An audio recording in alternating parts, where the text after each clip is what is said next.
Well, I mean, every app is just like integrating to become the same fucking thing. Like, oh, is it Spotify? Well, we've got video now, so a couple years from being YouTube. Spotify has Like, video? Yes, there are some podcasts that do the video component. Wow, on I'm now. learning a lot. Yeah, it's like, dude, well, it's just assume that every app is inevitably going to try and be the same thing. Like, it's like if every store tried to become like Walmart or Target, like it's like Kmart. American Eagle, but we're going to sell some groceries now. Well, it's like, actually, it's a great we thing. realized what our consumers want. It's groceries. And it's like, well, I went to the grocery store for that, but and like, then there's the people who just buy it out of convenience there, right? So then the company gets the wrong data and they're like, well, I guess we got to keep stocking this American Eagle groceries. Well, I mean, when it comes to apps, I was going to say you're spot on because when TikTok, when your favorite app that you spend a lot of time on called TikTok, you love TikTok. Don't let listeners, don't let Kevin fool you. He sends me about 20 TikToks a day. No exaggeration. And they're all like really weird, just people standing on a mountain, and then it's like really bad quotes with fart sound effects. Kevin's sense of humor is way different off the pod. Anyways, what I'm getting at is that YouTube Shorts and Instagram Reels, immediately after TikTok started getting big, it's crazy. It's like Instagram wanted more people to make Reels, and YouTube wanted people to make more YouTube Shorts so they could compete with this new short format video brain rot app that we all know and love. That's still happening. Yeah, well, I mean, I could attest to it personally. Like, my YouTube Shorts on my YouTube channel, when I was on Odie Matthews like 4 years ago, they didn't get like any views, and now doing the exact same thing on Magnum Opus, which the content's different, but like some of my shorts will get 10, 20, 30,000 views. Yeah, real quick. It's crazy. Well, it's because that's just like, that's the way that things are moving, the homogenization of digital culture. And on YouTube, that's good. Like 30,000 on TikTok is like nothing, but 30,000 on YouTube, that's good. That's good. Yeah, 30,000 on TikTok is just like, you've barely scratched the surface of the mindless scrolling that happens on that app every day. Oh, you want to know another thing? It's just fucking wild. Here's another major difference between YouTube Shorts and TikTok for anybody that cares, and nobody probably does. I don't. With TikTok, there are times where like on my For You page, I'll get videos that are like a month, 2 months, 3 months old that are still going and getting traction. I've realized with my YouTube Shorts that once they've like hit a certain point, they're dead in the water. Like I have one that was like doing really, really well, and it was getting like 1,000 views a day, like over the weekend. And then like on Tuesday, it just stopped, and it like hasn't gotten a view since. So it's really interesting. Really?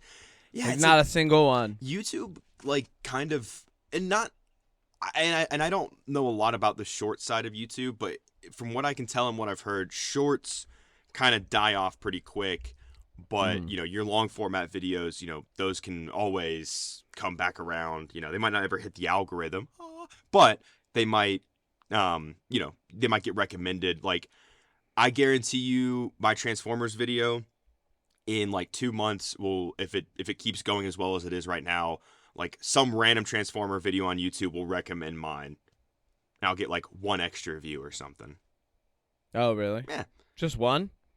Or 10 or 20. I mean, like, B-movie, I don't know why I'm even talking about this. I feel like we've totally deviated from the point. Keep going. We haven't even started. There's no theme music yet. Yeah, well, let's do it right after this then. Like, Riveting. B-movie got 1,000 views over the weekend, and since it came out at the time of recording 9 days ago, it's only gotten 10 views in the last 9 days. But it got 1,000 in the first 2.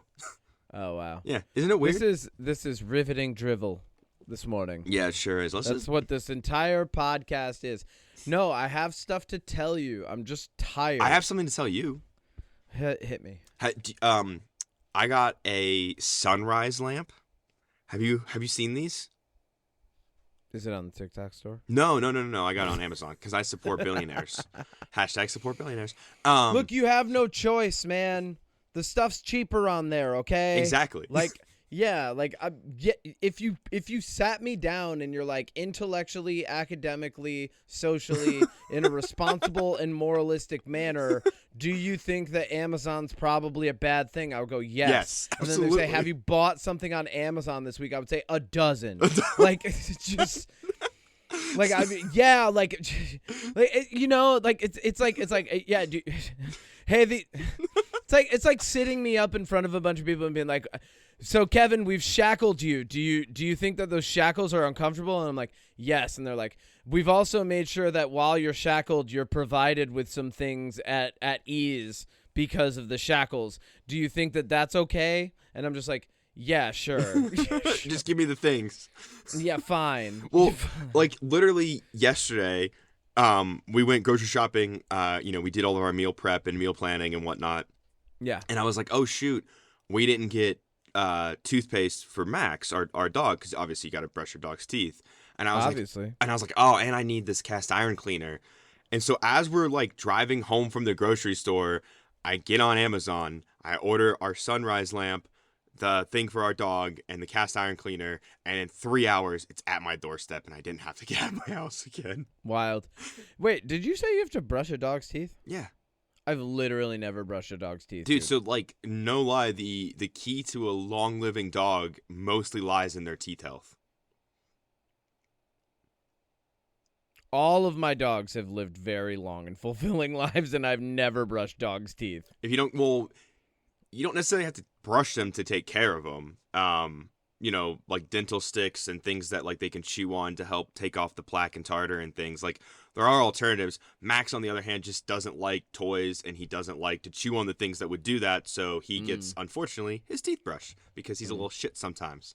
Yeah. But the sunrise lamp, I was going to say, these things are really fucking cool because you set it to like gradually over the course of either 10 minutes or an hour, slowly get brighter to replicate a sunrise.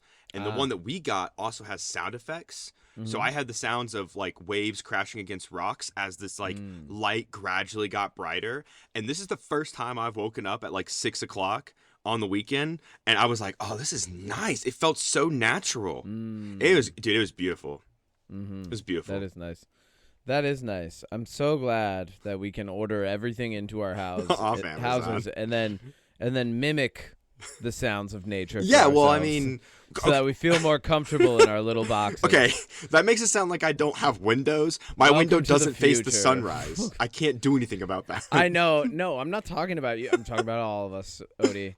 So we can live in our little compartmentalized cubicles and order stuff off Amazon with our sunrise lamps. I love it. Letting us know that somewhere out there, there's an ocean. Some people call it a dystopia. I think it's paradise. Paved paradise, put up a parking lot, baby. That's what's up. Amazon, will you sponsor us? Fucking rolling it. I figured. I can just tell. Right now. I can just tell where it fits. It's going right now.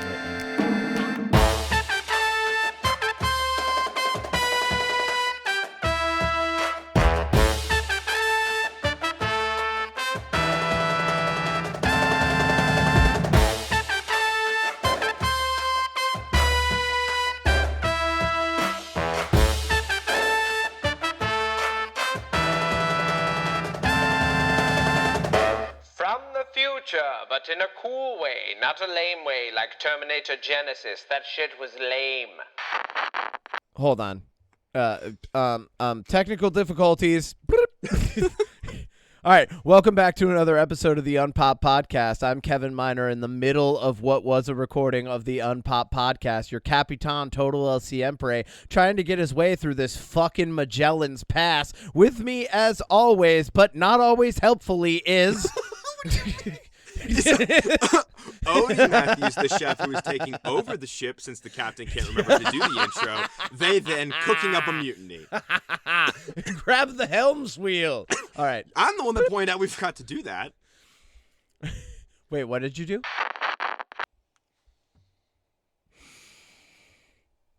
Oh my God, I've got to do the same thing I did last week. Jesus Christ. You gotta get some orange juice? No. Oh, fucking A. Oh, no, I'm exhausted. It's too much to drive an hour each way every day and be in performances, and it's too much. It is too far, and I don't think I'm ever doing it again. And people are like, you should come out for it. And I'm like, I should not come out here for anything for a long time after this. I told you that after your last round of plays and busyness. Yep. But Kevin listen, doesn't man, listen. I'm not going to live a... No, it's not. No. Kevin listening to that would mean Kevin just saying no to opportunities that are coming along. Well, no. Right? And that's the Where are you thing. going? Is it's a risk reward. I'm laying down because you're going to talk about Transformers. I haven't even started yet. I know, but I'm laying down. But this is just where I'm at, man. Look, and on top of that, I'm dog sitting this week, right? And I love the dogs, right? And here's the thing. I'm not complaining about it. I'm not going like, oh, this sucks. Like, oh, look at this thing that I bought upon myself. I'm just stating, yeah, it's fucking tough, and I'm a little tired right now, and that's okay. It's okay. I still woke up, still gave the dog some love. I feel like I'm going to end up getting sick because of all of this. But, and, you know, that, and the cast has like 14 kids in it that are going to school every day. So, like, you know, there's that. My immune system's just fighting off all the shit that's being brought into the freaking, you know, backstage area. And on top of that, I'm still waking up super fucking early and doing everything that I can and just being the best version of myself that I could be. And sometimes that requires a little extra energy, and you're tired, and you're just that's how it goes. Here's a funny thing. I'm listening. I wanted to tell you about this yesterday. So I'm playing this character Theo in School of Rock, and Theo is like the cocky 80s, like over the top glam rock metal singer archetype, right? It doesn't matter what decade this is taking place in. That's just who he is, right? Like, he's locked into that era of existence. And I come out now with a crop top because before we had a fishnet, and for some reason the ladies who do the costuming brought the fishnet home to wash. Well, not for some reason they brought it home to wash it, but they brought it home to wash it. For some reason, it has disappeared. Like, someone has stolen this fishnet and is out somewhere fully enjoying that, and I love that for them, and I hope they enjoy that. However, we had to make a crop top, so I come out in this crop top, and, you know, I'm just strutting my stuff, singing a song called I'm Too Hot For You, and just taunting everybody, which is great. It's such a fun time. I've had amazing experiences doing it because I get to interact with the crowd a little bit, and I like get to hype up the band, and like fucking, it's cool. It's just like a fun little bit, right? But like so what's really funny is the younger girls in the cast have started planting relatives of theirs in the front row, and then coming up to me and saying, "Hey, Kevin, my mom is seat 15, to which I just snap and point at them, and I go, "You got it." And I go and stand on their mom's chair and do what many people in the cast and crew have now referred to as car washing them. Like, Jesus. Where I'm just like, so it's like, but what's great about this is this is like School of Rock. So people are like, oh, it's a kid's show. But then literally the first thing that happens is you watch a fully grown adult man in a Tina Turner wig with a bandana on and a crop top just car wash someone's mom or aunt. Like, car wash. And I don't even have to describe the way that I'm moving or what I'm doing to let you know. We don't need to get any more explicit than we already are on the podcast. This is as close to burlesque as we're gonna get in a kid's show. I'm sure she loved it. Oh my god, they all love it. It's hilarious. I believe they come up afterwards with a big smile on, and they're like, "Thank you. This was a great time." Kevin. Yeah. Of course, it's a great time. You were there. Thanks. You're welcome. It's phenomenal. Loving it. Loving it. We got one more show today. Then you're it. That's done. That's it. Cool. And then I've got Clue in October, and then I've got 9 to 5 in November, and that's fine. Damn, I wish I could see Clue. I wish you could too, because it's really funny. Like, I haven't done improv in a long time, and improv gets a bad rap. Improv is actually... I think the reason improv gets a bad rap is improv is only bad or good. There's not really much in between. Like Like, you're either harnessing the full potential of every joke, twist, and turn that you can lend to a performance on the fly, quickly, efficiently, in a way that makes people feel fulfilled when they leave, or you're bombing, right? And it's the same thing with stand-up. Like, it's different in the execution and the way that people perceive it, but it's the same concept in that, like, there's not a lot of stand-up that's, like, in between. It's like you either bombed or you, like, crushed it, you know? Oh, absolutely. Also, you sound a little robotic sometimes. What do you mean? I don't know if it's gonna come through on the actual pod, but to me, you sound like sometimes you sound like you're in you sound like a robot. Is this a Transformer segue? What are you doing here? No, I'm genuinely saying, and you can cut this out if you need to. I'm genuinely saying that sometimes when you speak, you sound like your voice sounds like it's got like a robot filter on it sometimes. Like, I am a robot, bro. I'm just letting you know that since you started laying down, the sound has changed just a little bit. And I sound like a robot. Just like a little compressed. You don't sound you're like your normal self. That's for sure. This is a dystopia. Oh, we're fine. Oh, I wanted to, okay, real quick. Before we talk about the topic, hit me. You mentioned improv. I learned of a new movie. You can rent it for $3 on Amazon, or it's on like Tubi and Roku for free with like a million ads. Okay. It's James McAvoy, who I don't know about you, but I fucking love James McAvoy. Same. It's a movie called My Son. Now, I haven't seen it yet, but I want to watch it. The premise is basically this guy's like looking for his son. It's like it's like an investigation thing. But the reason why I bring it up is James McAvoy was just told, "Hey, this is what's going to kind of happen in this scene. Go." He had no script. So everybody around him is working off his script, and he had to like kind of like go off of what they're saying and with the direction of the scene to like play a part of a character that has no idea what's going on because his character isn't supposed to know. And to make that more authentic, he didn't have a script. Yeah. Isn't that probably cool? Yeah, that is cool. That probably gives that probably lends to a little more natural feel of like unease and awkwardness. I'm gonna watch it, and then next week to start off, October spooky season, the spooky month, I guess, because it's already spooky season, but the spooky month, I'm gonna watch it, and then in What's Our Jam next week, I'm gonna let everybody know if it's good or not. So stay tuned. I'm down with that. Speaking of what's good or what's not, let's just dive into this, Kevin. I'm gonna guess it's not. Not what good? Yeah. Oh yeah, it's got like a 6.2 on IMDb, so we'll see. All right, before we get into this, let's lay the precursor for anybody who's a younger listener of ours. The Transformers is the most beloved toy advertisement that I think has ever existed apart from G.I. Joe. I was going to say... Or Polly Pocket, or Barbie. You literally took the word... I was going to say it's G.I. Joe Transformers for little boys, Barbie and Polly Pocket for girls. Well, yeah, and that's welcome to 1992. Unless you're me, in which that case, I had Barbies, but I wasn't allowed to. But I wanted my G.I. Joes to have loving relationships, so I would steal my sister's Barbie, and when my G.I. Joes would come home from war, they would have a wife, and I think that's nice. Here's the thing I'm throwing down. If Polly Pocket had like a proper adventure set, I would have 100% been into that, because there was a Polly Pocket thing that was for boys called Mighty Max. Yes. Do you remember this? Yes. And it was the same exact concept, but it was just like, it's Mighty Max and he's having adventures and there's a mummy or a giant spider or like a fucking demon or like there's just like crazy shit going on. I loved Mighty Max. It was amazing. And like if I'm guarantee you, as a child, had Polly Pocket had like the same thing. Had Polly Pocket had like, I don't know, like a fucking mummy that she was like trying to kill or something, I would have been like, oh yeah, Polly Pocket's sick. It literally wouldn't have mattered. Like I wouldn't have been like, that's a girl's toy. I would have been like, no, that's a fucking mummy. Who cares? We're going after that shit. Yeah.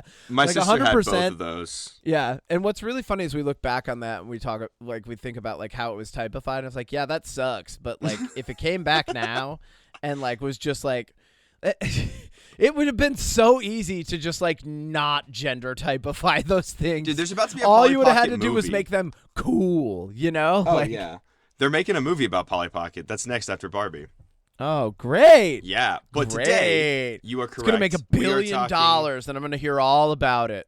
Can I, before we talk about like why we're talking about this topic, I wrote a little intro paragraph to set the scene. I would like to Hit just me. kind of read that off, and then we'll do a little precursor and jump right into the topic. Hit me. Okay. So, all the way back to 1886, William Stanley, right? Okay, so now like he post-Civil War, like right at the end of the Civil War. Yeah, he has worked for places like the Gans Company. He worked with people like Albert Schmid, Oliver Schallenberger, all these wonderful people. And it wasn't until 30 people in 1886. Yeah, it was 56 earlier that the property of induction was discovered, and in 1886, William Stanley built the first reliable commercial transformer, working for the Westinghouse Company. Today, we are talking about Transformers. The concept of the thing on a power line. Well, you told me to do a deep dive about Transformers, and I thought that's what you meant. Yeah, fucking do it, bro. Keep going. Okay. Go ahead. I've got a friend who works for National Grid right now. I will call him in, and he can weigh in on your expertise. You know, Kevin, just be quiet for a second. I'm going to talk to the listeners. Listeners, sometimes I put a lot of effort into a joke, and I think it's going to be really good. And then Kevin he knows it's a joke. I know he knows it's a joke, and he still just steamrolls over it. I put a lot of work writing this sentence together, coming up with the play on words with Transformer, trying to set the scene and not give it away, and he just squashed it. I hope you enjoyed that little misdirect. Okay, I'm back, Kevin. You can talk again. Okay, cool. We were talking about the beloved kids' toy and franchise Transformers. The beloved kids' toy of Transformer on a power line. Yeah. Kids love to touch it. See, there's the joke. Shut up. You set up a joke. No, you ruined it. You stole my joke. Mine was funnier. Yes, it was. All right, keep going. This is a duo. It's a duo. No, Yes. Sorry. iRobot. Yeah, What? God. What? What are you doing? What are you doing? What, Odie? I lost all train of thought. I keep saying, So, Transformers 1. I'm the one on the floor. Transformers 1, the animated movie that stars Chris Hemsworth and Tyrese Henry with Jordan Michael Peele and a couple others, came out this weekend. I still haven't gotten a chance to see it, but apparently it's really good. It's a new Transformers movie. We haven't gotten one since... Wait. Jordan Peele is in it? Sorry, Keegan. Michael Key. Yes. Oh, my God. You just made them one person. I did. I sure did. Oh, my God. Welcome back to Key and Peele, a show about a schizophrenic black guy who's just fucking doing skits on his own. My bad. Wow. Well, either way, Transformers 1 came out this weekend. I'm sure people know there's been Transformers Rise of the Beast. There was the Bumblebee spinoff movie with Haley Steinfeld and John Cena.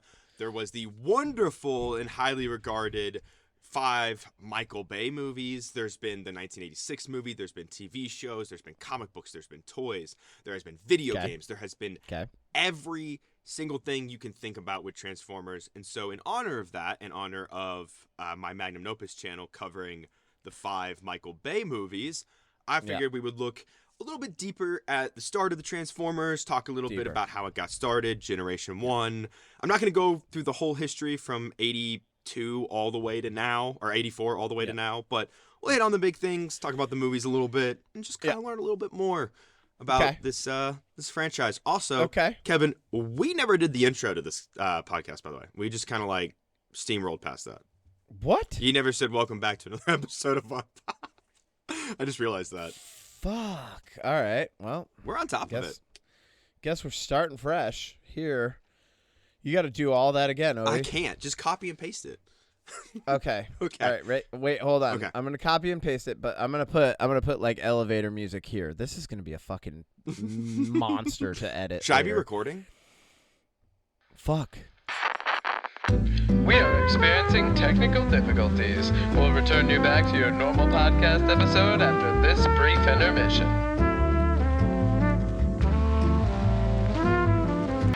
I'm the one that pointed out you forgot to do the intro. I know you are, Odie. All right, that's fine. It's fine. Don't worry about it. I'm the one who has to edit this. Exactly. Actually, you know what? You know what? What? You said you're taking over the ship. You have to edit it this week. Wow, this is gonna be the worst episode to ever come out. It's just gonna be gibber. It's gonna be what riveting drivel I'm this just gonna week. lay both the tracks on top of each other, Riveting not drivel, sync them sir. up, and just see what happens. Hello, sir. This is some riveting drivel. Welcome back to the Riveting Drivel podcast. I'm gonna keep saying that as much as I can. Good. All right, let's kick it Good. off with Transformers. My actual. We already kicked it off. No, that was a joke. My actual intro. Let's paragraph. start things with a jolt from a literal transformer.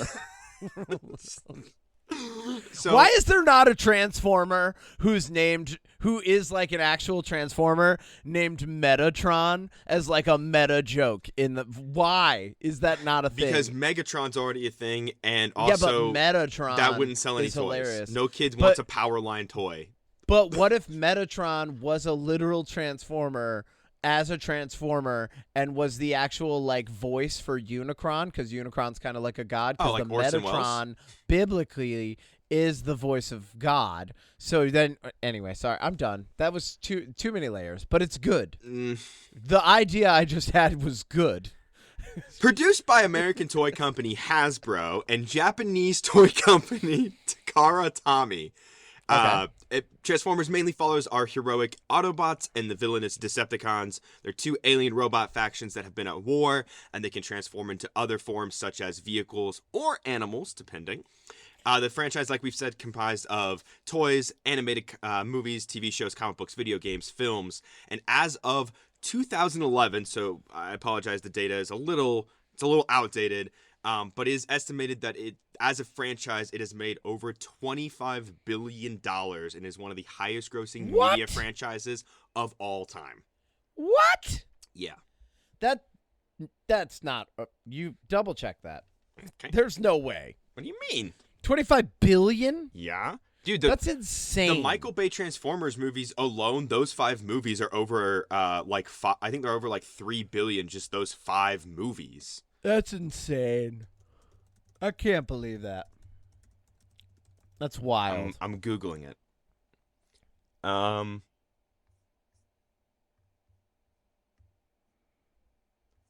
There's no way that made Oh, like. here we go. Okay, so you ready for this?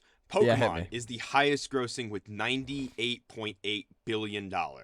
I believe that. There's Followed more than by- there's more I'm that not- many Pokemon. Followed by Mickey Mouse and Friends, Winnie the Pooh, Star Wars at $46.7 billion. Wait, Mickey Mouse got beat up by Pikachu? Yes. That's fucking sick. Barbie, MCU, Call of Duty, Batman, Hello Kitty, Transformers. Wait, Call yes. of Duty's up top already? Well, I skipped down a little bit. Transformers is like, it looks like it's like number 12-ish. And Okay. yeah, it is estimated that, wow. Yeah. Basically 25 billion. 28 billion. 28 billion? Yeah, it's gone up since 2011. Wow, I stand corrected. Well, we had the smash hit Transformers movies, Age of Extinction, The Last Night, Bumblebee, and Rise of the Beast, which collectively probably made $1 billion on their own altogether, if not more. Continue. Yeah, so crazy big franchise. Also, I will shout out here, there's a great Netflix series called The Toys That Made Us, and they have an episode about Transformers. They also have another one called The Movies That Made Us. I highly recommend, if you're a fan of movies from the 80s like Die Hard and Ghostbusters and stuff, The Movies That Made Us, fantastic. That's cool. So they cover trauma movies? Surprisingly, no. Weird, right? No, they should not. It's mainly They should just not. really big, memorable needs- box office hits from the 80s, like Wow, Ghostbusters weird. and Die I can't Hard. believe it's not like these really niche cult classics. Like Toxic Avenger and others. And Surf Nazis Must Die. Okay. And Sergeant Kabuki Man. And hold on, I'll keep going. Tromeo and Juliet. Romeo and Juliet. I'm not kidding. That's a real Oh, one. no, And I know that one. hold on, there's more trauma movies than I know. So Cannibal the Musical, made by the creators of South Park. Oh, That's yeah. a trauma movie.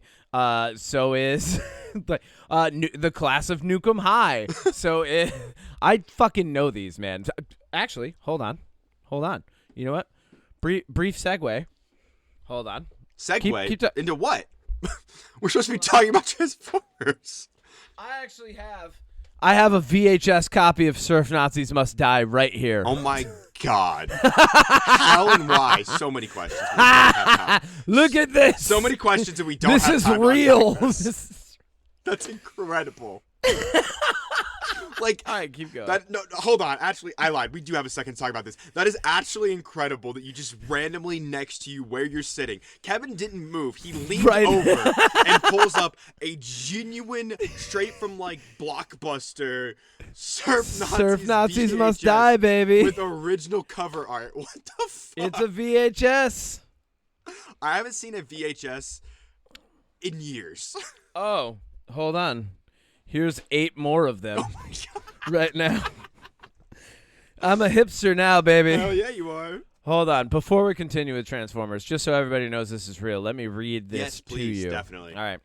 Back of the box says, from the makers of cult hits Class of Nukem High and the Toxic Avenger, it's a lunatic romp into a warped apocalyptic post-Quake world of wave-riding killers running amok. The time, the near future. The place, Los Angeles in the aftermath of a devastating killer earthquake. Oh, the earthquake was killer and devastating. Great. The situation, total anarchy. As a sadistic neo-Nazi surfer gang turns the beach blood red in their blitzkrieg campaign to rule the waves, no one can halt the megalomaniac reign of Adolf and his stiletto-heeled, leather-clad Ava, until they slaughter the only son of Eleanor, Mama, Washington. Suddenly, the murderous surf Nazis find themselves facing the ultimate vigilante as Mama launches her all-out counteroffensive. So hit the beach for a weird, wacky ride into a totally gnarly psycho surfing safari. Dude, descriptions of movies were so much longer and weirder back then. I can't believe this even has a starring issue. I don't recognize any of these names. No. Yep. So that's Surf Nazis Must Die, baby. Also, for those of you that would like to watch Surf Nazis Must Die, it is free on Amazon Prime. There you go. All right. Back to Transformers. Origins of Transformers. So, apologies if I read this in a very report-like voice, just how I wrote it. So the Transformers franchise began with the Japanese toy lines Microchange and Diaclone in the early 1980s. Those featured robots that could transform into vehicles and other objects.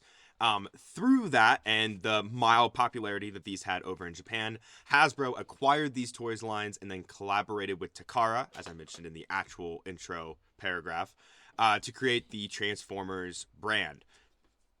And then in order to establish the compelling backstory, because for those of you that don't know, there's a lot of lore, and we're not really going to get into that too much here, but there's a lot of lore and backstory and world building when it comes to the Transformers universe.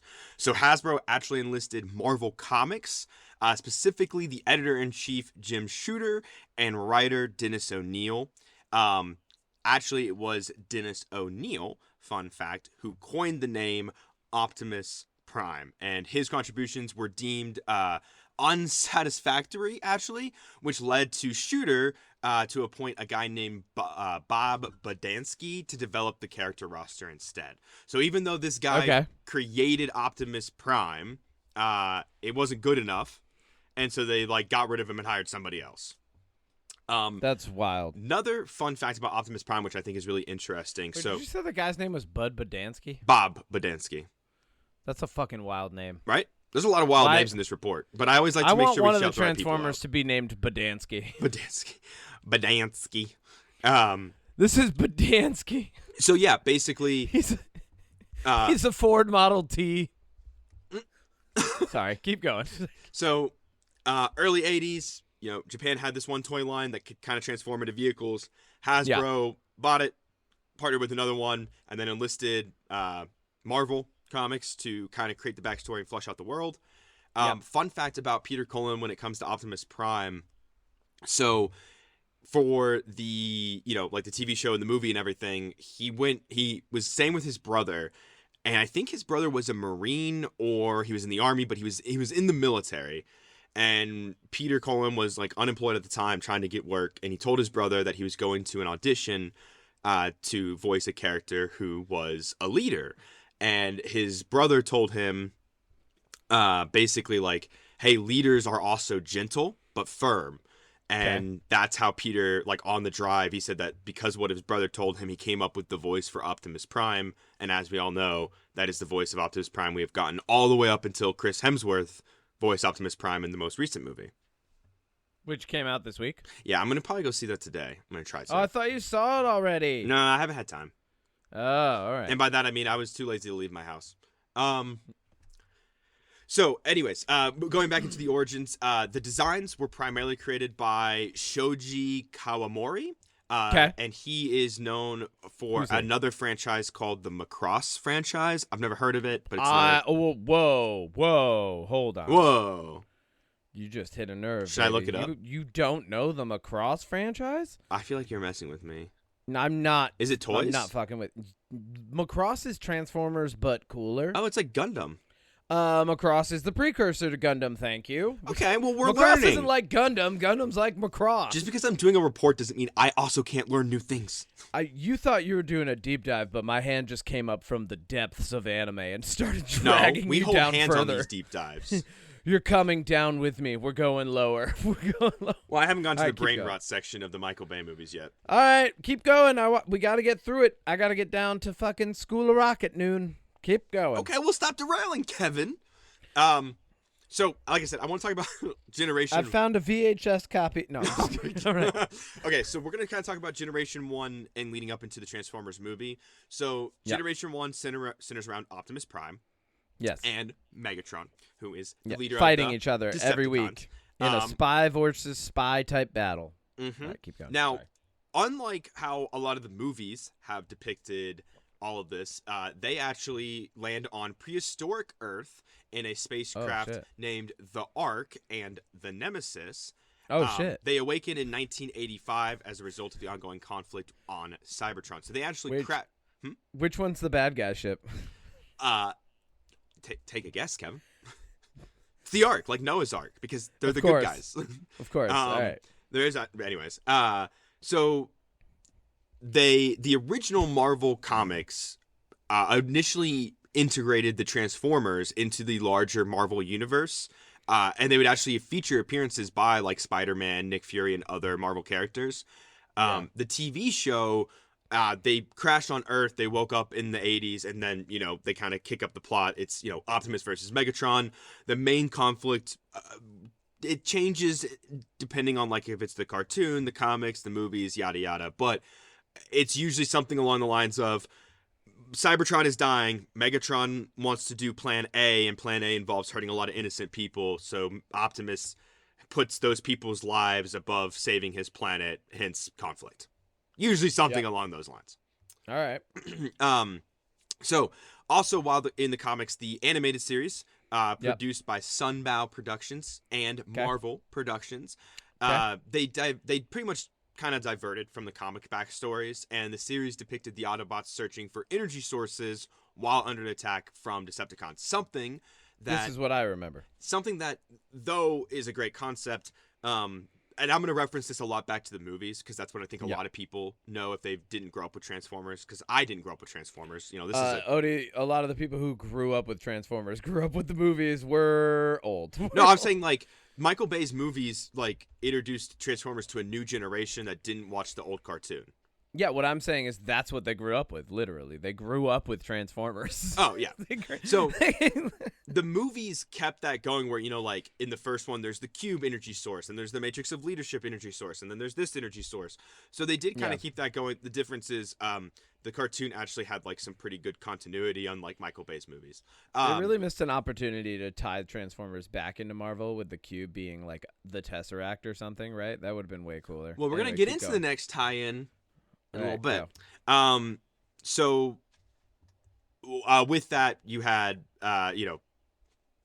you had the Dinobots, Jetfire, Shockwave, all these characters that we have seen across the movies kind of come in. So in the beginning, you had the comic run, which was integrated with the Marvel Universe, and the animated show. Both were pretty big hits. Big enough hits that I jumped down on my report. Big enough hits that in 1986, massive flop, Transformers the movie hits theaters. For those of you that don't know, and I want to actually pull up the numbers, I meant to have it ready, but Transformers the movies was not an immediate smash hit like we think it was. I believe people were not ready for Transformers the movie in '86. No. I'm just gonna throw that down.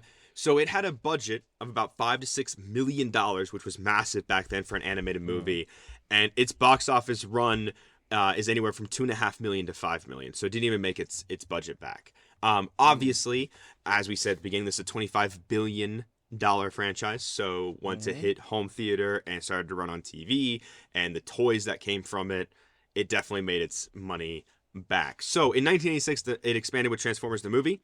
The movie is actually set in the wonderful year of 2005. This introduced us to the Autobot Matrix of Leadership, which you can also see in Michael Bay's Revenge of the Fallen. Yep. This also introduced us to Ultra Magnus, as Optimus Prime passes the torch to Ultra Magnus in this movie. And then it ultimately falls into the hands of Hot Rod, who transforms into Rodimus Prime. Hot take, I don't like this movie. I think it's bad. Not a fan. I bet. It also introduced some really cool voice actors, such as Leonard Nimoy and Orson Welles, as I mentioned earlier when you mentioned Unicron. Yep. And it also kind of introduced some of these more significant plot points and plot development, such as killing a lot of fan favorite Autobots, including Optimus Prime, and also the destruction of Unicron. So, yeah, there was. I honestly think that like the plot development of Transformers was way ahead of its time, because like we didn't even really have like cartoon X-Men yet, and you got like these really nuanced, like complex plot lines about morality and ethics for aliens that are engaging on a human planet that they either could use as a resource or, you know, keep going for the sake of their own moral fortitude. Like, I don't think people were ready for that. To give you an idea of like the landscape that this came out in, like D&D 2nd edition, advanced D&D still hadn't even come out. Like D&D was just starting to become popular in like box sets. And like the Satanic Panic was going on still, and like there's just a like culturally, like just in the like what we now recognize and really like kind of enjoy as nerd culture, like it was not present. Like, oh, not at all. Releasing that movie was a huge risk, you know. Like it's something that like that just it wouldn't even happen now. Like if somebody looked at like the cultural landscape like of then now. The way that we look at it before things come out, they would be like, yeah, no, this is just going to fail. Mm-hmm. Yeah. Well, funny you mentioned that because turns out people didn't like this new direction of Ultra Magnus and Hot Rod, Rodimus Prime, and Optimus being dead. So, though that's also them trying to do the cool thing. They're like, kids like hot rods. Let's make them Rodimus Prime. Oh, you know what? I just realized Let's make it cool now. Hot Rod was the Autobot that had the time freeze gun in Transformers: The Last Night. Yeah. Huh. You watched that movie. Begrudgingly. Did you get to the point in my video where I talk about how we watched it together? I'm not even close, bro. Good. Well, not good, but anyways. So after Transformers the movie in 1986, they got a third season of the Transformers the animated show. But this time, as you just said, way ahead of its time, they decided to continue their expansion of the lore and world. And in the show, they introduced the Quintessons.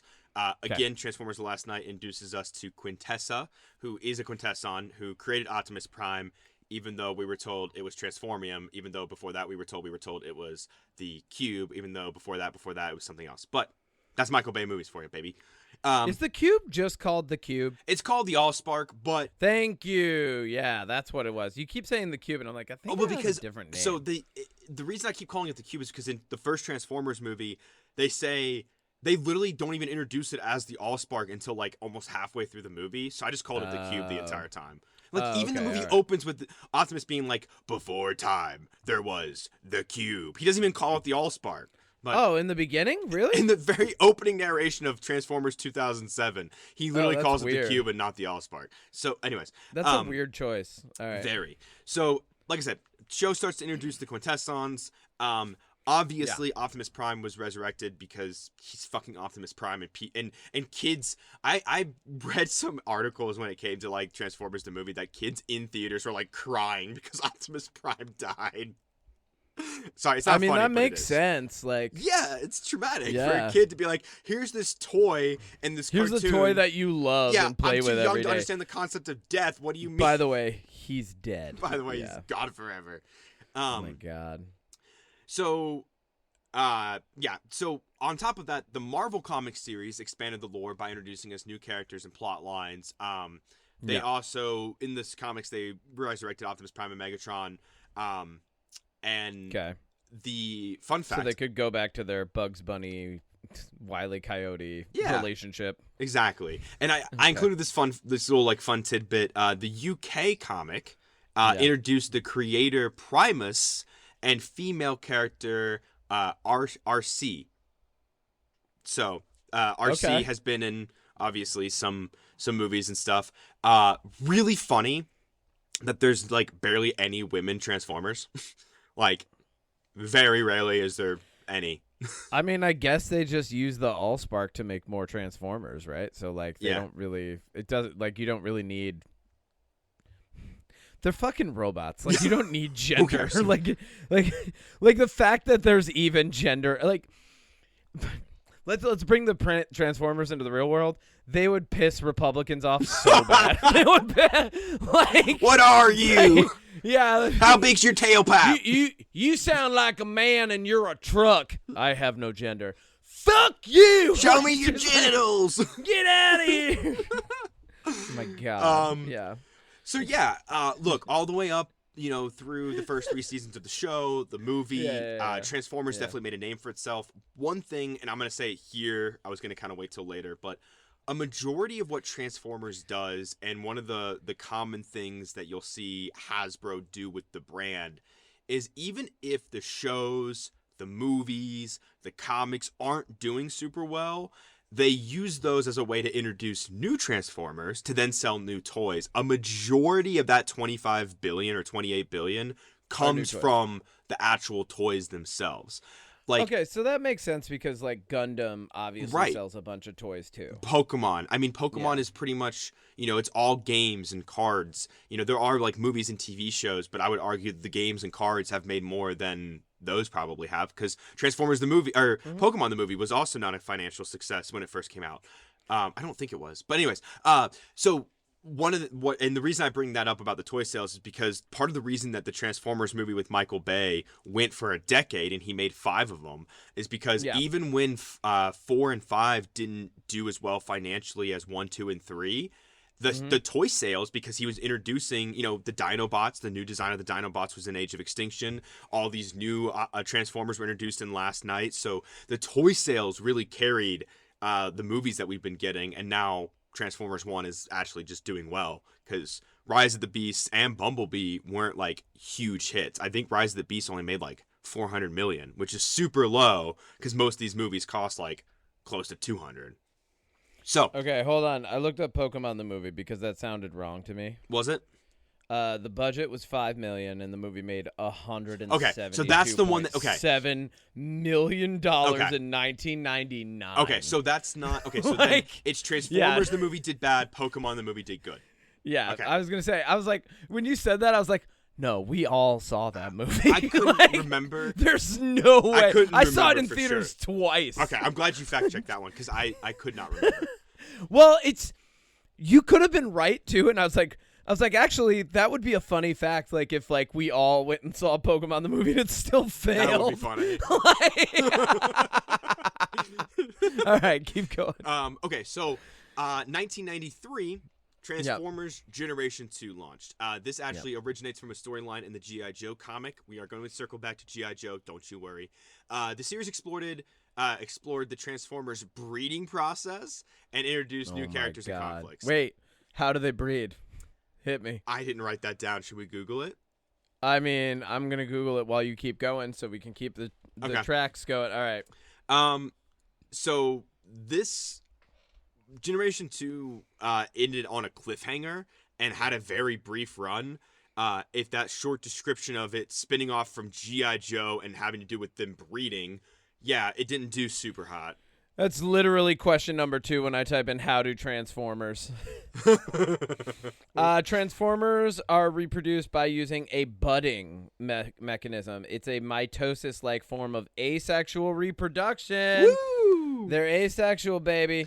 We already said it. Whereby Transformers could rapidly reproduce by generating a mass of energized liquid metal from within their body. No wonder kids didn't like the show. They've got liquid metal jizz that literally just turns into another transformer. That's a nightmare. That's a nightmare. That's a nightmare. That's straight up horrible. I hate that. I hate that so much, actually. Budding. When a mommy transformer and a daddy transformer love each other when a mommy transformer and a daddy transformer, no, they're just, it doesn't matter. Mommy is daddy. So, yep. Yeah. Generation 2 didn't do super well. Luckily, I was told in my research that in 2001, the cliffhanger ending was finally resolved. But who cares about that? Because I want to talk about the one that you knew and I knew from 1996 to 2000, Beast Wars and also Beast Machines. Oh, hell yeah. Did they do budding on that too? Probably. I'm never going to get over that. I want to. It's canon. So they introduced... No comment. I don't want to comment. All right, great. They introduced... All right, no, so Beast Wars came out and... Introduced the Maximals. And nobody had the cared Predacons. Yep. Yes. As descendants of Autobots and Decepticons, for those that don't know. Transformers had fallen off, and, Beast Wars brought it back. Also, Beast Wars had an insane 3D animation for the time. Yes, yeah. It was watching it, I was like, this is the future of animation. like as a kid, I was like, I hope all cartoons are like this eventually. Yes. No, I mean, I didn't write a ton of notes down because obviously, you watched it, I watched it, but the series featured a blend of the Generation 1 elements and original storytelling, uncovering a connection to prehistoric Earth and the Ark, which we talked about earlier. In the sequel series, Beast Machines, they continue to further expand the origins of Cybertron. Which was not good. I never watched Beast Machines, so I didn't really do much about that, but... I remember as a kid, you don't have the same vocabulary or way that you analyze film. But I remember as a kid being like, this ain't it. Yeah. I was like, oh, Beast Machines. Oh, cool. They're continuing it. And then I was watching even a couple episodes in. Same way I am now. 2 episodes in, I was like, yeah, I'm dropping this one. Yeah. And the thing is, I think of and I'm going to tie a lot of it back to the movies. Excuse me, the movies. But I think of Age of Extinction, which is, Dinobots and prehistoric Earth, and they had a chance to really introduce the Ark, and they went with the seed. And one of my biggest complaints... The seed part of the budding process? The seed is a device that can literally transform a nuclear blast radius of whatever is in its path into the metal transformium that makes Transformers in the Michael Bay universe. You mean into... Transformers jizz, because we know that that's what that is now. In the 4th movie, it's all about how Stanley Tucci is making man-made Transformers with the metal. But using that seed, you're essentially it's a giant jizz. Yeah. It's a Transformers jizz bomb. This is the whole I'm glad we looked this up because everything in the Transformers universe has changed for me. Everything. Well, the reason I bring all of this up with Age of Extinction specifically is because Michael Bay, and I recorded audio for this, but I took it out of my video because it just didn't, it just didn't fit with the rest of it. But he said for the first 3 Transformers movies, he really wanted to include the Dinobots, but he just couldn't find a way to include them that felt natural. And then the way that he includes them is, spoiler alert for Age of Extinction, but basically Optimus Prime gets captured on this spaceship, and on that spaceship, the Dinobots are just prisoners. So Optimus Prime releases them, and then they fight in China for 5 minutes before Optimus Prime literally tells them at the end of that movie, "You're free now," and they run into the China forest. Hold that thought. I'm getting a work phone call. Wait, so the Dinobots are just in China. You're fine. Hey, They're Taylor. just in China, canonically as like just out there in the wild, just doing their fucking thing. Like giant robot dinosaurs are just in China, which is wild to me. Like just the concept that Optimus Prime would free dinosaurs from, once again, the plots are just they're like ridiculous. You know, they're amazing drivel. Riveting drivel is where I'm going to keep saying this because, like, just think about it. Like, all right, cool. So we got the Allspark, and that's, like, essential for all Transformers life. So it's kind of like just like this essential, like, energy source that kind of ties them all together. Then you got the Transformers that have, like, metal jizz to asexual reproduce because all of them have it, like plants, right? But then, like, but they're robots and they have this Allspark. Then you got the seed jizz bomb that goes off to like create new Transformers, and like all of this is just wrapped up into this universe where essentially it comes down to like one bad guy who's basically a mustachioed villain at this point. Like any bad impulse he could have, he's just like, yes, we'll do that, and I'm gonna get my bad Transformers to do this. And then you have the good guy who comes along and is like, we're gonna stop that because that's in my programming to stop what you're doing because you're bad. And then great filler. They go to an alien spaceship and free dinos and set them free in China. Yeah. This is like the entire Transformers universe is just ridiculous. And the point that I would make to how ridiculous it is it's actually better and makes more sense if you don't ask serious questions. Like Transformers is a world where you should just be suspending all disbelief because they're fucking talking cars that are asexual and are setting free other dinosaur talking cars into the wild. Yeah, pretty much. Cool. I do want to talk more about the actual movies here in a second. Yeah. Obviously, well, hang on. I got to send this work email real quick, and then we're good. This is riveting drivel. I'm manager on duty this weekend, so sorry.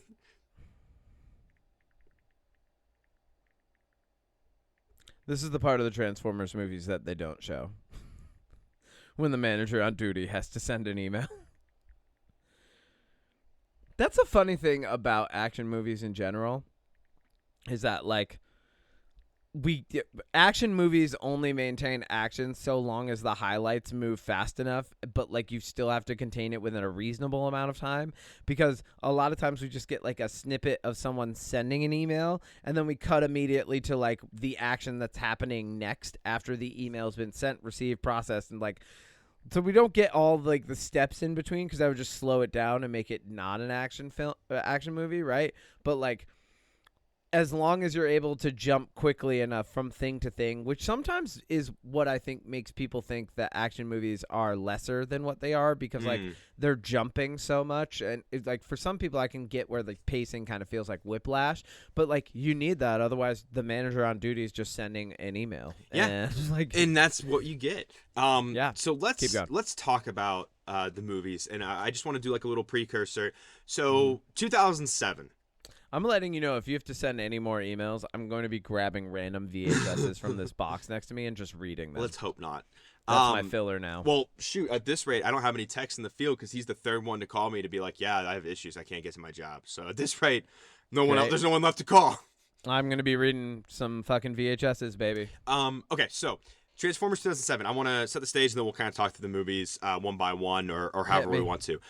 Michael Bay, with Steven Spielberg as producer, revitalized and brought some new attention to the franchise in 2007. At this point, Beast Wars was over. Beast Machines wasn't doing super hot. Transformers really had fallen out of the zeitgeist a little bit. It's kind of like TMNT, where it like never fully went away, but it definitely wasn't as popular as it was, in its heyday.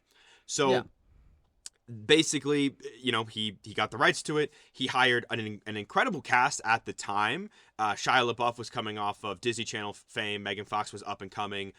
Josh Duhamel, Tyrese Gibson. He got Hugo fucking Weaving as Megatron, extremely underutilized. He got the original actor Peter Cullen to voice Optimus Prime. That film ended up making $709 million. At the time, it was the 45th highest grossing film of all time, and it was the 5th highest grossing film of 2007. It won 4 awards, and is fine. Okay. Yeah. So, fun fact about the first it's 3 fine. Transformers movies. I just want to talk Hit about me. this real quick. Hit me. So I was for the first 3, a group of friends of mine and I made costumes out of cardboard and spray paint. Very low budget, very low effort. And I was Starscream. We had an Optimus Prime, a Bumblebee, a Megatron.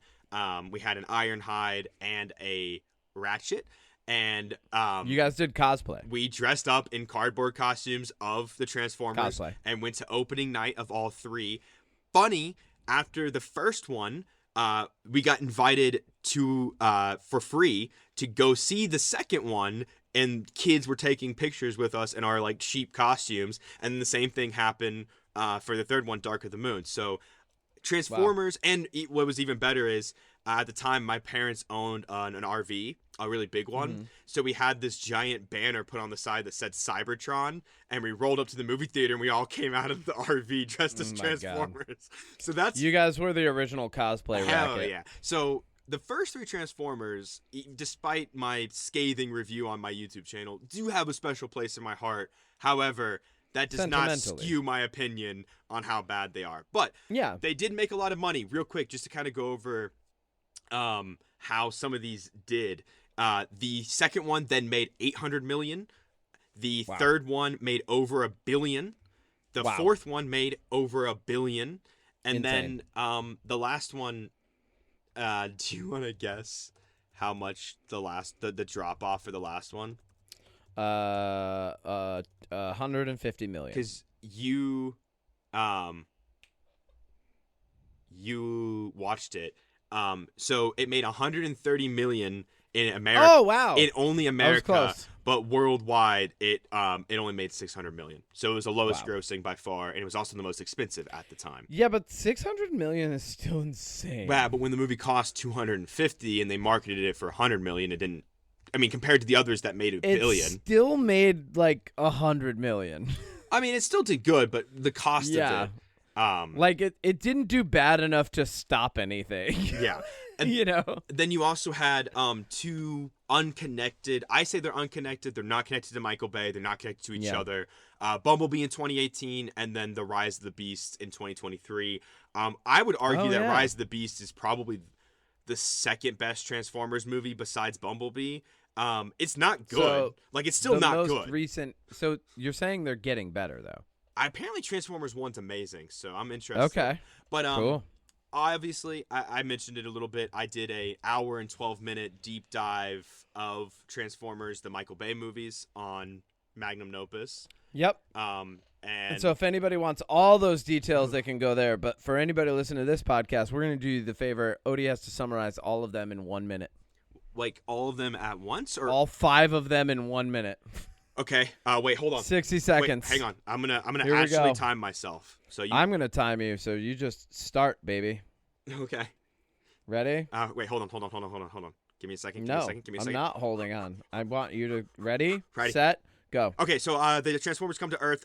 They were looking for the cube originally. They meet this little boy, and he has glasses that tell him where the cube is. It turns out the cube really isn't that big of a deal. It turns out it kills Megatron. A shard is left. The next movie, Optimus is dead, so they use a piece of the shard to bring back Megatron, but not a piece of the shard to bring back Optimus, so they can go find the Matrix of Leadership. Shia LaBeouf goes to Autobot Heaven, and then he dies, and he brings back Optimus. In the third one, it turns out Megatron was secretly working with Sentinel Prime, who's always been kind of a bad guy. He's not very good leader anymore. Voiced in, they brought him back from the cartoon. The Pillars were going to bring Cybertron to Earth, and they were going to use it to have slave labor from Earth to rebuild Cybertron. In the end, he kills Sentinel and Megatron. And then the fourth and fifth one introduces us to Michael Bay, and really there is no connection between any of these, but in the fourth one the robots are there and Earth is making man-made Transformers, but we gotta stop that. And in the fifth one, Michael Bay introduced us to Mark Wahlberg's character that is like Autobot Jesus or whatever, and there's a medallion in the Last Knights, and Quintessa is there, and Optimus is evil for like 5 minutes before he turns good, and there's also the staff of Merlin which can control dragons, but it doesn't really matter because the dragon doesn't really play a part even though it's a big part of the plot, and in the end the day is saved, and also Earth is Unicron for some stupid reason.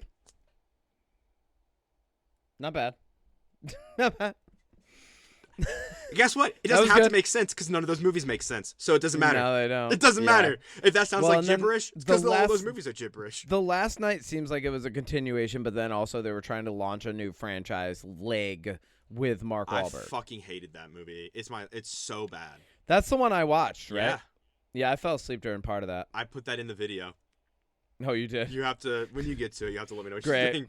Great. Yeah. No, that movie was bad. I remember watching the original Transformers movies and being like, this is fine, but it's not like a franchise for me. It's not like, I don't think it's that cool, right? So like, whatever. I'm cool with it. See you later. And then like, I just didn't watch any of them. And anybody who knew that I watched the first one in like 2007 asked me every time a Transformers movie came out, like, did you see the new Transformers? I'm like, no. No, I've skipped all of those. I watched them all in theaters. I just don't. It's not my franchise. This is why you're doing the deep dive, obviously. You know, like, it doesn't allure me. My favorite thing from Transformers was the relationship between Rat Trap and literally every other Optobot or Autobot or the Prime whatever they are. The good guys from Transformers Beast Wars. Like, Rat Trap was the only thing that I like really loved about that show. The show was fine. Like, it was good. Yeah. It was more compelling. I mean, I think honestly, and might be controversial. I think Transformers on the whole is fine. I think it's it's got a lot more misses than people realize, and that's largely due to the live action movies. But I mean, like, really, what's the point of the movie? Like, okay, this is a franchise that is like an expansion on a universe that was originally created to sell toys. Exactly. So, like, at the end of the day, to try and analyze this with any sort of, like, you know, crazy, actual, like artistic, creative, objective lens is kind of silly. It's silly on our part to do that because, like, yeah, they're doing legitimate movie production and things like that, but at the end of the day, there's only so much you can do with things that were meant to be just fucking toys. Like, and you have to, and I mean that in the sense that, like, you have to continue to appeal to the audience of people who got into them because they were cool toys. Yeah. So, like, like, at least not so far as I can see, are we going to get, like, a well-developed, artistic, creative, deep perspective look into, like, the Transformers as a functioning society that doesn't, like, have, like, some sort of, like, moment, like where the pinpoint moments of the movie that, like, they want you to focus on aren't the actual transforming and fighting, right? Yeah. But then we're watching The Last Night, and the vast majority of The Last Night is just about stupid fucking humans. It's a lore dumping, like, too. It's so much lore dumping. It's a lore dump, and then, like, there's only a few cool moments. And, like, honestly, the best part of the entire movie is the beginning. You fell asleep during what I consider to be my favorite part. Dude, the best part of the movie for me was, I was like, oh, this is actually interesting what's going on here. Like, people don't trust Merlin, and it's because he uses this staff that, like, even he doesn't know what's fucking going on with it, and he's kind of a drunk. And, like that was interesting. I was like, oh, I could watch a movie about this. Like, this plot is good. And that was just the intro before the credits even came up, and then the credits come up, and then it just turns into the same old Transformers riveting drivel that we're used to. My opinion, and again, a lot of these things I'm going to say, I say in the video, and there's a lot of things that I wanted to say in the video, but for time's sake, I literally couldn't because I was down to the wire on getting that done anyways. Yeah. This feels like a movie that was supposed to be about, like, a descendant of Merlin finding a staff of Merlin's and unlocking, like, a secret, and it was, like, based around Arthur and stuff, and Michael Bay was like, ooh, now add Transformers. Like, I feel like he got this script from somebody and just added Transformers into a King Arthur story. Maybe. That's what it feels like, because I don't know. This is the fifth one is the least Transformers movie out of any of them, and my common complaint across all five, and I mention it in every single portion where I'm talking about them, the weakest part of these stories is the human element. And the strongest part of the human element is the military, and that's the side that gets the least amount of attention, because at least if the military is working with Autobots, you still get the action, and there's, like, no love story drama. Just, like, it's military people and their Autobots, and they're working together to defeat the Decepticons. Like I said, analyzing it with any sort of depth just immediately breaks the movie apart, because then you're like, yeah, the military, but also, like, apparently the military is only like these top like 8 dudes and a bunch of grunts. Okay, so here's the thing that pisses me off too. Like the best people in the military in the whole world, all countries and nations considered, are 6 dudes from the United States. Okay, so that's another thing that bothers me is in the first 3, the relationship between Lennox and Epps, who are Tyrese Gibson and Josh Duhamel, their relationship with the Autobots and how they like gradually get introduced to them, work with them, become friends with them. Like the first 3 movies, it's a big military. Like it's a full blown like. And in the second one, to your point, it's international because there's people with different like countries patches. So like it's a worldwide kind of come together and help the Autobots thing. But then by the 4th and 5th one, because Michael Bay kept reusing the same plot point of, well, now the world doesn't want the Autobots here, so the military isn't working with them. So we have a military group that's fighting against the Autobots, but it's like the most. You saw it's like the most generic CIA Black Ops. Who gives a shit? People like it's not compelling. And the reason I say all this is because Epps and Lennox, the 2 Tyrese Gibson and Josh Duhamel's character. In my first 3 movie breakdowns, the clips I show from the movie are their funny moments because they have the best moments. They have they're the most likable characters because in the first 3 you have fucking Shia LaBeouf's character who's just nothing. He's a nothing character he's only there to have a love story. Yeah, he's only there to have a love story. Mark Wahlberg's only there in the 4th one so he can yell at his daughter for dating a 20-year-old when she's 17. And in the 5th one, he's only there because he has the medallion, I guess. Yeah. I think you've touched on a thing. So annoying. The thing that you're really kind of like loosely touching on and around is the fact that like when a company like Hasbro owns the intellectual property to a thing like Transformers, like G.I. Joe, like even Magic the Gathering, which is getting its own it's getting a cartoon on Netflix. Yep. We'll see what fucking happens with it because here's the thing. You're gonna love it. The packages say ages 8 up, right? Now, there are a lot of things in Magic's story because I think they know that, like, a lot of kids who are 8 aren't necessarily reading the story, but the stories have to be written in a way that, like, kind of leaves out some of the gorier details, but, like, there's some dark shit. Like, the new set is about a demon that literally takes over an entire plane and, like, pushes all but like the spirit realm of that plane to its furthest extent.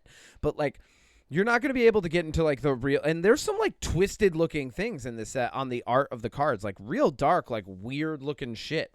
But you're not going to be able to like throw that into a kid's cartoon. You know? So like same thing with Transformers. Hasbro owns it. So like we have the writers, we have like the staff, the pieces exist in our world to create an in-depth or even just fun, like even just a fun but like more action-packed, more like R-rated version of Transformers. Like that stuff does exist in this world to create the version of it that has matured enough for the audience that grew up with it originally. However, Hasbro still owns it, and they still need to sell fucking toys. So, like, of course these movies end up kind of being, like, silly for us and kind of feeling like riveting drivel. My favorite term this week. Riveting drivel. Riveting drivel, sir. But it's because Hasbro's going to put the kibosh on anything that, like, if you can't have, like, Optimus Prime bleeding out his liquid metal jizz blood all over everything, and like giving a deep felt speech about like the innate nature of people who want to do good in the world while dying like a martyr. No, you have to have what it turns into is Optimus Prime going, I'm going to fucking kill some shit. Yep. Like, and it's like, but he can't say I'm going to fucking kill some shit either, Like, so then it's just, I'm going to kill you, Megatron. And it's like, all right, cool. Yeah, we've had that moment since 1982. Dude, Optimus Prime is a murderous psychopath in these movies. He really is. He literally goes out of his way to blow up Frazier in the middle of a fight, which is hilarious. It's hilarious.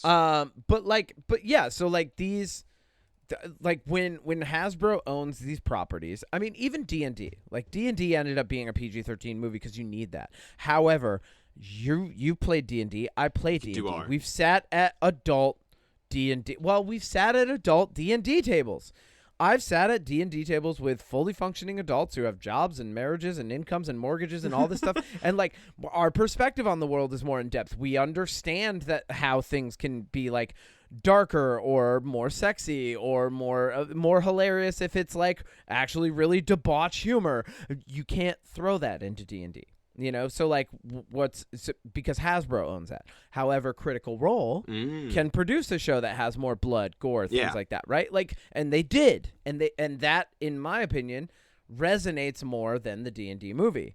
Like, and the same thing is with Transformers. Like, if somebody came along, well, actually, this does exist. Transformers, like to go off of your deep dive, there's Macross and Gundam, and Macross and Gundam.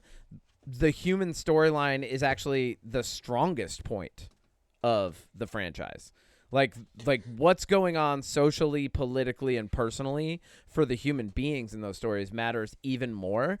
And then the moments where there's like the robot or in Macross sometimes like just straight up jet fighter battles, like dogfights, like space, they're space jets kind of in a way, but like the spaceship and robot battles in that and Gundam. Like they feel like the icing on the cake of a better story that's being told. Like the best example I could give is like when you look at a show like Iron-Blooded Orphans from Gundam, that shit's about child soldiers. Like it's Gundam. I loved Gundam, man. Dark and deep and nuts and it has so many elements that are similar to Transformers at the same time, right? But then it's even though it's still kind of, it's for like 13 plus, like I wouldn't say that Iron-Blooded Orphans is necessarily like rated R. Yeah, but I mean, it touches on mature concepts and it makes it more in-depth, believable, rich, you know, I all agree. Those things. Like, dude, one of the scenes that I've always remembered about Gundam is there's a moment where the human characters are inside of, I think it was like a ship or something, and these two humans are standing there, and this one lady is standing there, and then all of a sudden this giant light shines through, and the people disintegrate, and there's a Gundam standing there with a sword that it activated to go through the station, and then it picks up one of the ladies and just squishes her in her hand. And I'm like, damn! Yeah. Gundam's brutal. Gundam's awesome. But so that's the difference between a company that's willing to lean more into that story structure than they are into toys. Yeah. You know, and like at the end of the day, Transformers, yeah, cool. Like we can analyze it all we want. It's toys. We can write deeper lore, but like, yeah, it's like as long as Hasbro is more leaning into we're going to sell toys and make another $25 billion off of them, right? Like that's where it's going to be. And that's where it's going to stay. Exactly. Yeah. Exactly. Yeah. Transformers is an interesting franchise. I didn't grow up with it. I didn't watch the cartoon. I've seen the 1986 movie. I've seen parts of the Beast Wars, and I've seen the Michael Bay and newer movies. But on the whole, it's not a franchise I was really into. Yeah. I watched the cartoon. I grew up with it, kind of, because I was like 3, 4 when it was still running. Like Transformers was still on, even like the classic cartoon was on, right? But so was that. So was G.I. Joe, and they were kind of the same thing. Like all of those cartoons were being written the same way, to sell toys the same way, to like have kids enjoy them the same way. You know, so like all the stories kind of felt the same. It was always like, and then we learned a lesson about friendship and fought the bad guys together. I'm glad you mentioned G.I. Joe because I forgot. I said we were going to talk about the G.I. Joe aspect. I will end on this final thing. So, Rise of the Beasts has a post-credits scene where the main guy meets another guy, and they're talking, and he's like, well, if you ever want to like do some good or work for us, let me know. And he like hands him a business card, and he flips it over, and on the back it says G.I. Joe, and then the bookshelf opens to a very poorly green screened hangar with like one ship in it, and G.I. Joe is there.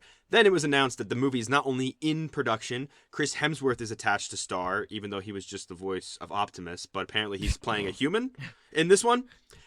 So the next live action Transformers movie we get will be a G.I. Joe Transformers crossover. Once again, to sell toys. But you know what's funny about that, Kevin? What? You know what they could have easily done and they should have done all the way back in 2007? What? They should have just made Josh Duhamel's character from G.I. Joe. Yeah, and the first 100%. 3 movies, they literally could have already done this. Yeah, Mm-hmm. I agree. Yep. Yep. So, yeah, Transformers, everybody. Watch the Magnum Opus video. I heard it's really good. Definitely, 100% watch the Magnum Opus video. I'm glad you were able to summarize all of them in less than a minute because I am going to watch the rest of that video. I'm dedicated to the time that it takes you to analyze these things. Good luck. But for the sake of sanity, I was like, let's do 1 minute. Thank you. Yeah. Yeah, but I mean, here's the thing. This was a great deep dive. I actually think you provided a lot of information, especially about the invention of literal Transformers in the real world. Thank you. Westinghouse. You're welcome. 18 You're welcome. something. That was great. Like I think that was a good deep dive, but doing a deep dive on something like Transformers is like trying to dive into the shallow end of a pool. Mm-hmm. And so, we've definitely cracked our skulls on this. Dude, there was so much that I didn't even, I couldn't even touch the surface on. There's so much, but so little at the same time because there's no rhyme or reason to how the Transformers are structured either. It's like Bumblebee speaks with the radio and likes to break dance. But that's something that Michael Bay created. Yeah, but and then Bumblebee in the other one, he's just like Optimus's best friend, in the cartoon. And then like Rat Trap is sarcastic because he's a rat. Yeah, because rats are sarcastic. He's sassy. He's a sassy rat. Let's take 1 more second and just pay homage to Rat Trap, the sassiest rat robot ever, who is amazing and also is one of the coolest Transformers simply for the fact that he just wields they're just its. Let's be real. Optimus Prime is not a he, it's an it. like there's no like Transformers loincloth hanging over the middle of that like transformed truck section. Right. It and they those are the pronouns for Transformers. You're welcome, Republicans. But like, so like Rat Trap, like they have fucking Uzis.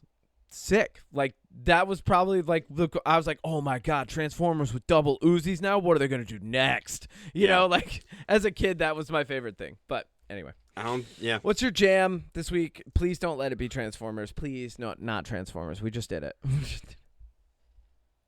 Okay. Is it Transformers? No, I've been watching a show called Ghost Files on YouTube. Okay. It is from a channel called Watcher. It 2 guys, Ryan and Shane, they were on BuzzFeed Unsolved, and now they have their own channel. Okay. Basically, it's 2 guys. One believes in ghosts, the other does not, and they go to really haunted places and have very funny banter and go looking for ghosts. And do you believe in ghosts? I'm on the fence. See, here's my thing, right? Here's my What's your thing? Here's my argument about What's your ghosts. thing? Here's my thing with ghosts, okay? Yeah. For one, I find ghost hunting shows extremely fun to watch because the photo evidence will be like, we took this photo and there was a ghost in the background. It looks like somebody fucking smudged the lens and like, look, it's a ghost. And I'm like, that's a smudge. 100%. But my thing with ghosts is, all right, hit me. Maybe they exist and maybe they don't. Like, for one, I don't really care. But for 2, if ghosts do exist, let's say one of these ghost shows goes out with their big fancy camera and their red lights and their little wands and all the shit that they need to, and we get like proof that ghosts exist. They capture a real ghost on camera. They get one to finally talk. Yeah. That means that for however long we've been doing this ghost hunting bullshit, no one has been successful. So that means there's like a 1 in quintillion chance that you'll stumble across a ghost even if they do exist. Yeah. Pointless.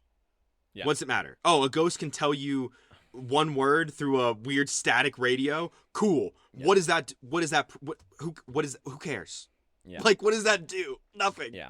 So I'm of the mind that the world is oftentimes, like, the brutal truth of the world is that it's a little more boring than we want it to be. So you're not a believer? No. Okay, so then I'll become a believer and we'll start our own ghost hunting show. There we go. I mean, I'm down for that. I'm not superstitious in that way at all. I don't think being psychic is real. I think a lot of people can have a good sense of intuition and have a track record of being correct, but like ultimately it comes down to statistics. I don't think ghosts exist. But I'll the way that I portray it to people is I'm the first person to die in a horror film. Like, because if anything goes wrong, I'm the person who's like, I'll go check it out. No worries. Like, nothing's wrong here. I got this. Yeah. It couldn't be anything that could kill me for sure. See, I would be the first person in a horror movie where they're like, we heard something. I'd be like, I got the keys to the car. We're leaving. Yep. We're leaving. Yep. Yeah. That's it. That's at least like I'm the first or second, because sometimes the first person to get killed was like the surprise, and then the second person's like, all right, there's an explanation for this. Yeah. You know, that's me. What's your jam? Ghost do not exist. My jam this week is I had a lot of different things that I could throw down. I was gonna mention there's this kid Liam. Because this is the last week that this can be the jam. There's this kid Liam in the cast. He's awesome. And like, you know, like when you're in a cast with a bunch of kids as like an adult actor, one of the things that you want to do is give them enough space to approach you on their own terms and like develop their own comfortability around you. Like, I don't try to force it, but I definitely let them know, hey, I'm here, I'm happy, I'm supportive. You know, like if you're in shows in the future, have your parents let me know. Like, I don't say you let me know, I say have your parents let me know. I'd love to come see you, you know, like. But there's this kid Liam, he's fucking awesome. He plays the accordion because he loves Weird Al Yankovic. Oh my god, that's awesome. Like, and immediately as I heard him saying it off in the distance and just walked up to him and I was like, I also love Weird Al. What's your favorite song? Like, just immediately was like, we're friends now. And so my jam this week, I'm going to be gifting to Liam today a VHS copy of Weird Al's UHF, the movie from the 90s that Weird Al made. And I'm going to be like, good luck, your dad and you have to figure out how to watch this now. That's awesome. But yeah. Also, I have a VHS copy of UHF. He's gonna have to like go to a thrift store and buy a VHS player. Here's the thing. I think the adventure that comes along with having that thing, because he loves Weird Al. Like, he's talking about he's like, I'm gonna convince my dad to take me to the Dome in Las Vegas to see him because he's on tour. Do you know who else loves Weird Al? Who? Nate. Oh, really? Yeah, they love Weird Al. Okay, so my jam this week is Weird Al because I actually grew up listening to Weird Al. Like, Weird Al at one point was like the artist that I would put into a CD player first. Nice. And this was like like Green Day and Rage Against the Machine. Love, love, love, love, love. And then like Coolio, fucking Wu-Tang, like so many like artists that I just like I loved, and I would spend time like looking at their posters in stores and like debating which album to get. Am I going to buy Smashing Pumpkins? Am I getting The Prodigy? Like, what is the cool music that I'm getting? Weird Al came along and I took a fucking detour. Like I was like, you know what? Joke music is for me for the next 2 years. Like, this is what That's I want. very on brand. I want My Bologna. I want fucking, like, I love Rocky Road. I Lost on Jeopardy. I love Weird Al. Like, Weird Al has a nice sentimental place in my childhood of silliness. And so Liam kind of, like, brought that back out for a little bit. I don't think that I would get back into it the same way that I was as a kid ever again. But, like, at the same time, I enjoy it. That's nice. And so being able to revel in that, I was like, that's nice. And Weird Al's UHF, if you haven't seen it, I highly recommend, because it's just a spoof. It's just parody. It's everything that he's good at wrapped up into a nonsensical, ridiculous plot with so many ridiculous and hilarious actors from like the 80s and 90s. Yeah. Love it. I don't know if you've seen it. Have you seen it? I have not seen it. Okay, I was going to say this. Never been a big fan of Weird Al. Really? Never could get into him. Oh, okay. Just not That's for me. fine. That's fine. I love Weird Al for now, let me say this. a bit. Respect the fuck out of that man, though. Respect the fuck out of his writing ability, his talent, Great dude. all of it. Yep. I just Funny not dude. For me. Not for me. Really? I don't like funny music. That. I've never been able to get into funny music. You don't like parody music? I do not. Interesting. Music is one of those things that, like, everything... You want it to be serious. Well, not necessarily everything needs to be serious with music. For me, the areas that where I listen to where I listen to music are always the same, and there's a reason why I'm listening to music, so that music plays a part in what I'm doing, and there's never, like, parody music just does not have a place in that for me. You're saying you don't feel silly? I am not Silly Songs with Larry from VeggieTales, no. You don't like doing silly songs? I do not. Wait, what the fuck is Silly Songs with Larry? You don't know Silly Songs with Larry? No. What did you just say to me? Okay, hold on. No. Yes. No, and then you said VeggieTales. Isn't that like the weird like Christian thing where they have like a carrot Jesus? Yeah. No. Yeah. No, I'm cutting this What? podcast No, off I'm gonna before sing we a song can for get you into right now. VeggieTales. No, we're not listening to it. Everybody's No, got a water buffalo. we're stopping Yours it. is fast, but mine is You've already slow. sung this song. That's what that's from? Where is my Nope. hairbrush? Where is my hairbrush? Oh.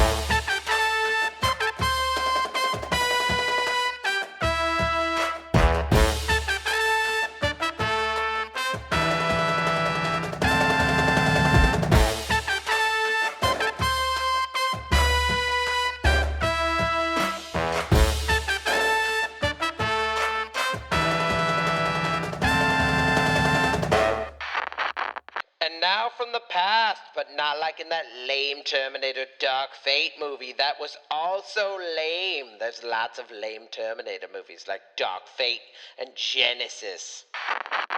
You should, because I'm playing all the hype sound effects, dude. Air horn. Is there a squawking chicken in there? No, it's mostly air horn. Mostly air horn. Yeah. That's it. I'll throw a chicken in, though. You should throw a chicken. And then more air horn. And more air horn. Chicken air horn. Can you combine them and make a chicken sounding air horn? I'm not that good, man. Yeah, you are. Don't doubt yourself, No. Kevin. No. Everyone comment hashtag believe in yourself and let's support Kevin. I don't have that much time. Can you comment on a podcast? I don't think you can. Yes. Can you? Yeah. Like on Spotify and stuff? I think so. Really? Not like the way that you can on YouTube, but yeah, they like prompt us to put up a question every time, so I do. You do? Yeah, I just leave it up. Oh, really? We have questions? Says like, how did you like this podcast? I didn't know we... I don't check them. I'm sure there's people who are like, this is drivel. I've never looked at our Spotify. Specifically the word drivel. I think I have Spotify on my work phone because I use Apple everything because I don't want to download more apps. I like to think an old man found this podcast on Spotify or some other app because his kid downloaded it or his grandson or whatever, and he's calling us drivel. Drivel? Every week. Yeah, Drivel, drivel. Why would he use that word? Useless drivel, because it's an old word. Wow. That's what old so you're people just do. assuming that every old person uses words like G Wickers and sugar snaps and butterscotch. G Willikers. G Willikers, but yes. thank you. Yeah. See, you know, you get it. I'm old enough that I can say this. I qualify. You qualify for I'm G old. Buttersnaps or whatever?